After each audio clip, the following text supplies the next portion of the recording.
Archie's TV Lap Out, issue 105. Sabrina wonders if Hilda's ready to go to the market, and Hilda's not looking forward to it. Apparently, Hilda usually enjoys shopping, which doesn't make sense because usually she wonders why Sabrina buys stuff instead of just zapping it up for free. Hilda complains that she doesn't like shopping around Christmas season, because everyone's nicer than usual and it confuses her. A whole page is wasted on her reiterating her point. She points out the meanest guy in town. You'd think he'd hear that and turn around and get mad at her. He's a guy whose biggest laugh is foreclosing on people. Somehow she's happy about him being like that, and as a punishment from giving a kid $1, a kid throws a snowball at him. And even the naive and idealistic Sabrina is shocked at him just laughing it off. I'd expect Hilda to be the one to throw a snowball at him. At least this causes no drama, but that would have been more exciting.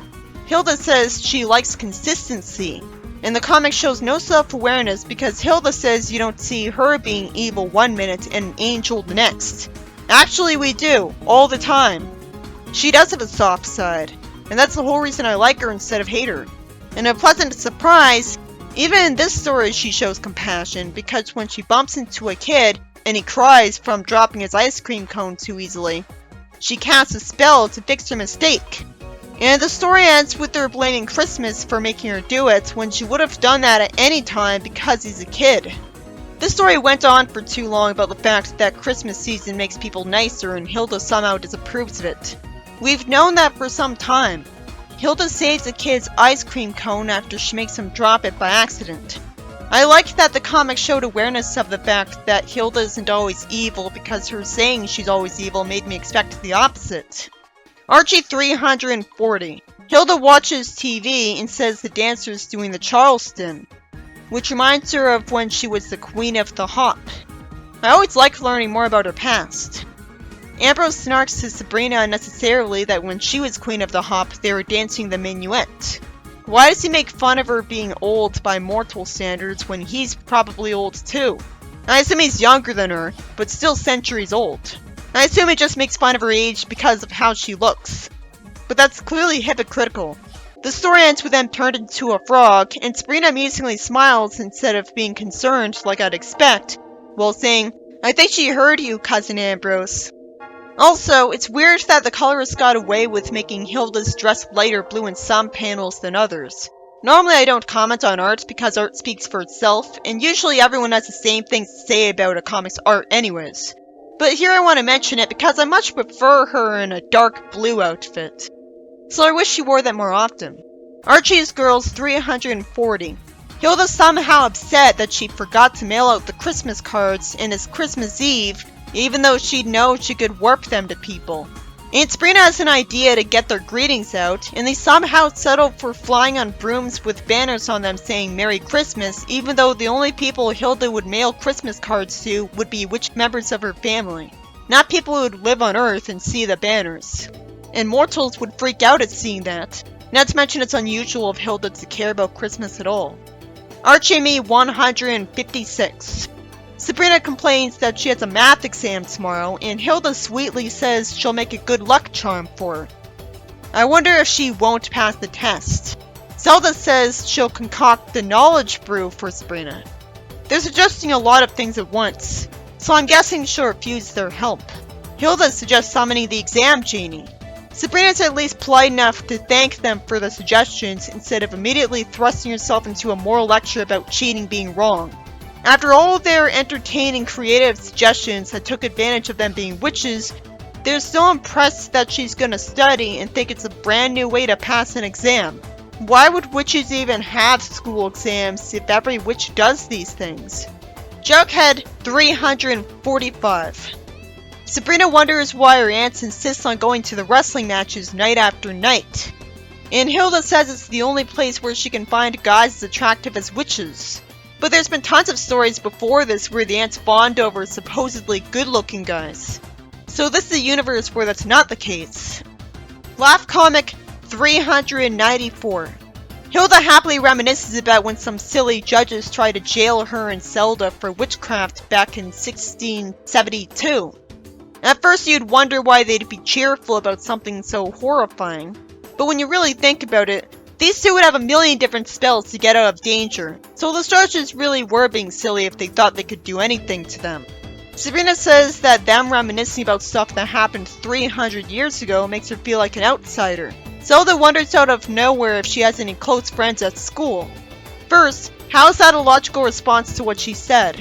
Second, not only does she date Harvey, but she's been repeatedly shown to be friends with the Archie gang. Apparently this is a sad other universe where she's got no friends. Her aunts feel sorry for her loneliness, and Zelda wishes they could be closer to her, but they're not her age. Hilda magically disguises herself and Zelda as young people for a few hours. Sabrina hates gym class relatably, but while the gym teacher's condescension towards ladies is annoying, I'd still be thankful that he's saying they don't have to exercise for today. Zelda and Hilda snark about how the high school wrestlers look, with no explanation as to why they disapprove. I assume it's because they aren't cartoonishly muscular, but there's only so impressive they can look when they're still in high school. The gym teacher, rather than asking who these new students are that he's never seen in his class before, threatens to transfer them to a home ec class if they don't like it here, even though gym is mandatory to pass high school, unless you're one of the few lucky students who can get out of it because of asthma. So he wouldn't be allowed to do this. Hilda then slams someone to the floor, making fun of a student, and Zelda does the same thing. I thought they were here to spend quality time with Sabrina. I guess they're easily distracted. I suppose this is in character for Hilda the mischievous one, but not really Zelda. Sabrina luckily thinks the two are a riot instead of being opposed to them for being mean when it's uncalled for, like I'd expect of a good witch. I'm glad that doesn't cause depressing drama. Zelda smartly lies that she and Hilda are from another school and just dropped by for fun. Sabrina says her biology teacher is annoying. Wait, Mr. Farnsworth?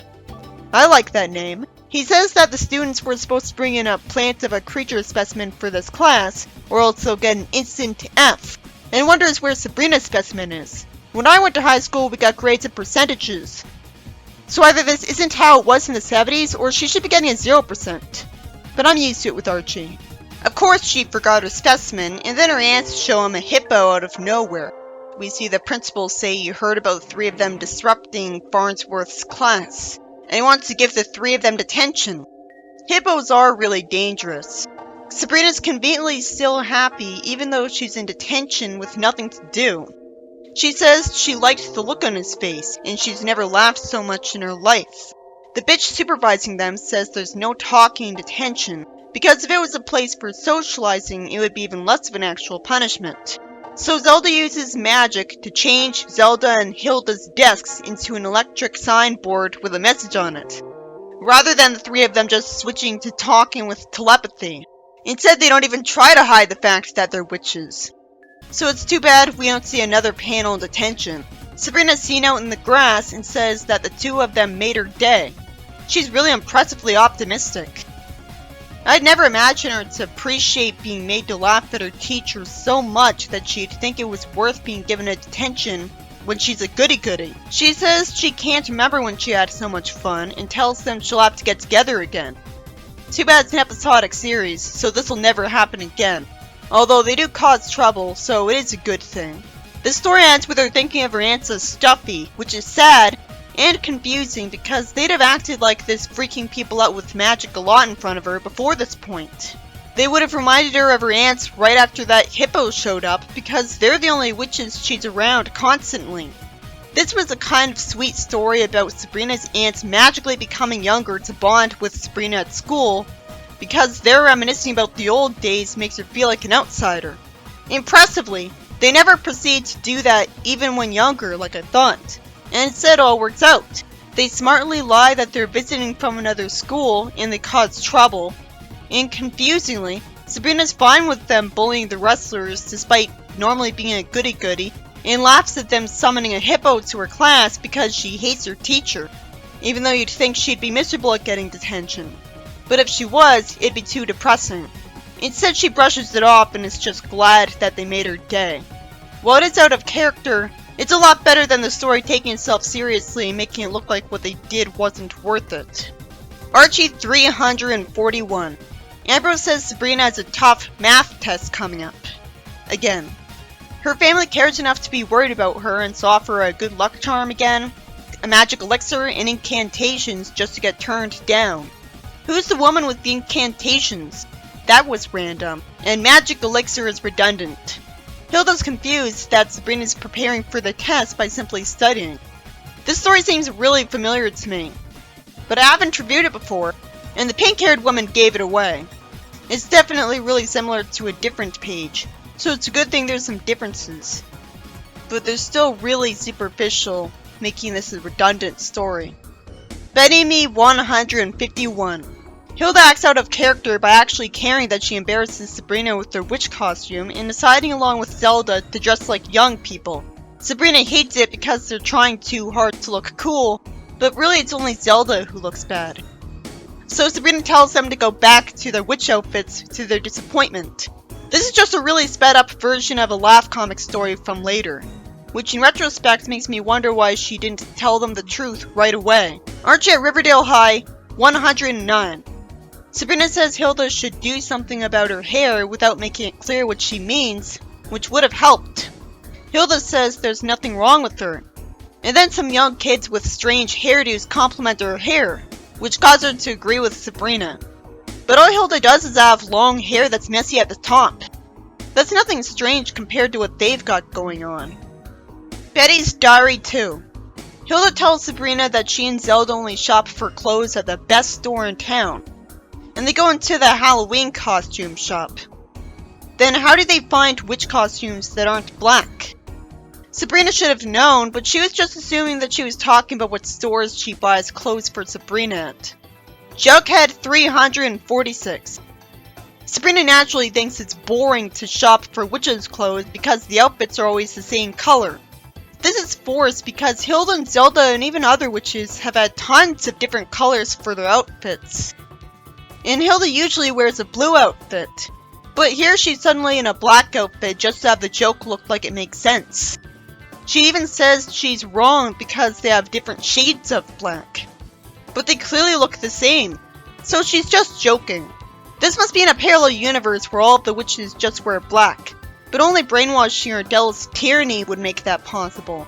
Betty Me 152. Hilda tells Sabrina in a different outfit that witches use 2 hockey sticks, and one of them is for flying. Her outfit looks nice, but since when would she wear something other than her witch costumes, even if she's playing a sport? Archie's Pals and Gals 182. Sabrina and Hilda are flying on a broom together at night, and Sabrina says it's too dark to read the directions to their cousin's place from the paper she's holding. She wants Hilda to take them to where there's light, instead of her simply using magic to create light. Or better yet, giving herself night vision. So Hilda flies them to the torch of the Statue of Liberty. Life with Archie 255. Sabrina gets told that of course there were witches in prehistoric times. But somehow, back then witches couldn't fly because brooms weren't invented yet. That's still stupid. We know witches can levitate, but it's just supposed to be a joke because it's a silly single. But they can fly with motorcycles and vacuums and even a surfboard and a skateboard. They'd have been flying with clubs back then, which they wouldn't have thought they needed because they could just zap their big game and fly without riding on stuff. I guess they just like the feeling of sitting on something while they're flying. Everything's Archie 124. Sabrina says there goes a huge comet as she flies around on a broom near Hilda. She says millions of telescopes must be aimed in their direction, and Hilda gets excited and poses for them, not being concerned about a bunch of mortals seeing a witch and being able to confirm that they saw it with other people. Instead, she's just entertaining. Pep 407. Work. Hilda says that they shouldn't have kept Sabrina out of school for a week so that she could concentrate on her witchcraft training, because now she has so much to make up for in all of her regular subjects. I guess we're supposed to assume that she brainwashed people into agreeing to this, or they totally bought it when she lied that she would be sick for a week. Hilda's pretty responsible, for Hilda anyways, when she tells Ambrose to follow Sabrina to school and make sure she does well in her subjects, because she actually wants to make it up to Sabrina. I like this a lot better than the off panel where she complained about having a ton of witchcraft homework. I'm guessing Ambrose will cause nothing but trouble though, considering how the comic usually is. He disguised himself as a janitor, although the people working here would still know he's not supposed to be here. It's forced that he does this instead of simply being invisible. That way he wouldn't be questioned or expected to do work. Sabrina fouls up a recipe causing a ton of smoke. She's told to clean up this mess. Ambrose has no reason to assume that her magic is ineffective because of her exhausting week. He uses magic to make the dish that she prepared perfect. So the teacher feels ashamed for scolding her. I guess her not questioning how this is scientifically possible was a part of the spell. But it'd make more sense if she just didn't remember scolding her, because then it'd be clear that she didn't remember the smoke either. Ambrose would make her forget that so that she wouldn't grade Sabrina poorly for it, because that's why he came here. By the way, why did he know how to make sure her dish was perfect? He didn't know what the dish would be. I guess his magic scanned Sabrina's brainwaves to find out what her dish was supposed to be like when it would be completed. Sabrina says that while gym is her next class, she's out of shape, so she wishes she could skip it. She's told to hurry up because she's lagging way behind the others. Ambrose gives her invisible flying skates, so she ends up leading the pack. Then she goes to algebra, and the teacher's an asshole by telling her to do problem 9 on the board, despite being told that she was absent all of last week. It's so obvious she's only doing this to pick on Sabrina because she has some anger to work out. The story was nothing but light-hearted, pleasant surprises before this point, and I'm just angry at this one panel. They didn't have to have a character be mean to her and abuse her power over her for the conflict. She would have chosen any other student. She can't do a quadratic equation, as she's told that she has to keep up with her studies no matter what. Well, the teacher didn't know that she wasn't able to keep up with her studies because of her witchcraft studies. She thought she'd have time for it. Ambrose uses magic to make Sabrina do the correct answer after the teacher blatantly abused her power over to bully her, saying to report to the principal's office when she's finished. That's extreme. It makes me hate her and every teacher like her. I really hope this is unrealistic most of the time. Thank goodness Ambrose actually succeeded in helping her without a catch. But the story really should have ended before this teacher showed up in it. Why doesn't Sabrina hear her teacher tell the principal that she sent her here because she's doing great work? Because he heard praise from 3 different instructors, he named Sabrina Student of the Month. But who cares? She doesn't deserve it. She only got it because Ambrose cheated for her. This story was about Ambrose succeeding every time in making sure that Sabrina does well in her classes at school. It was very unique for a Sabrina story, because he actually succeeds in doing good with his magic every time, when I was dreading his magic backfiring and making her life miserable. Instead, all of the conflict was undone by him as soon as it happened. It makes a good case for why Sabrina's written to be a failure sometimes. It'd be underwhelming if there was a story where Sabrina did nothing but succeed in doing good with her magic. It's also unique for there to be a story in the 70s comic that takes place in Sabrina's school, and it makes me thankful that Ambrose doesn't usually do this.